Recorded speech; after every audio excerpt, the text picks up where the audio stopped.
نحمده ونصلي على رسوله الكريم وعلى آله وصحبه أجمعين إلى يوم الدين برحمتك يا أرحم الراحمين.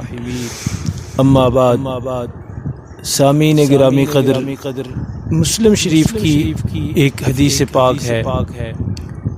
پیارے نبی صلی اللہ علیہ وسلم نے فرمایا کہ ایک دن جنت اور جہنم کا آپس میں جھگڑا ہو گیا.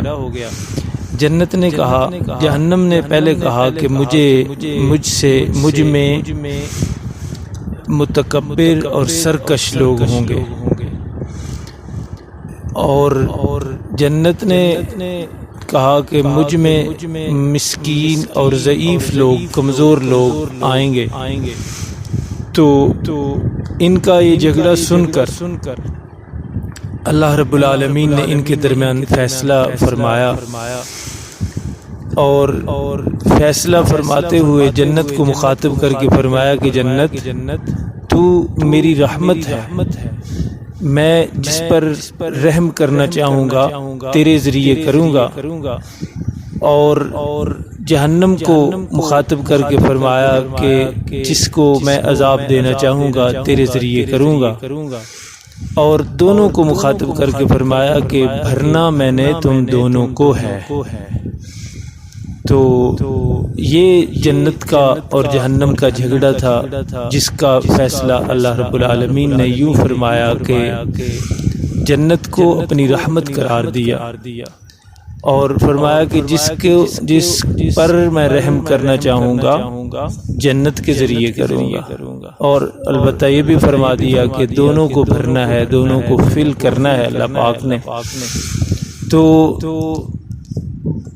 حدیث پاک میں دراصل اس طرح ترغیب دی گئی ہے کہ تکبر اور سرکشی جو ہے وہ انسان کو زیب نہیں دیتی، اور اس کے مقابلے میں عاجزی، انکساری، یہ انسانی خوبیوں میں سے ہے، انسان کے اعلیٰ اخلاق میں سے ہے.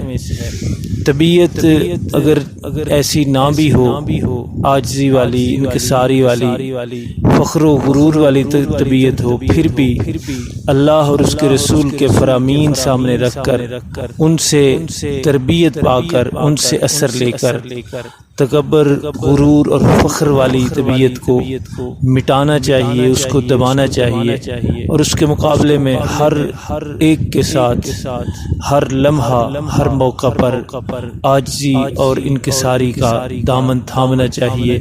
عاجزی اللہ کو بڑی پسند ہے، انکساری اللہ کو بڑی پسند ہے.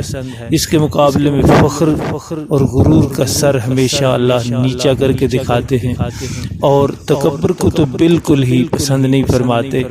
ایک حدیث پاک میں میرے اور آپ کے کریم آقا محمد الرسول اللہ صلی اللہ علیہ وسلم نے ارشاد فرمایا ہے کہ اللہ کا ارشاد ہے کہ لوگوں تکبر میری چادر ہے.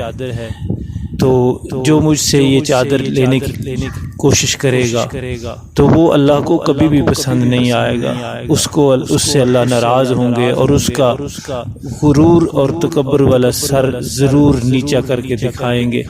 عاجزی میں ہی انسانی عظمت ہے، عاجزی میں ہی انسانی کمال ہے. اللہ رب العالمین ہم سب کو، سننے والوں کو، کہنے والے کو عاجزی اور انکسار کی دولت سے نوازے، اور تکبر اور غرور اور فخر اور بے جا شیخیاں بگارنا، اس سے اللہ ہم سب کو محفوظ فرمائے.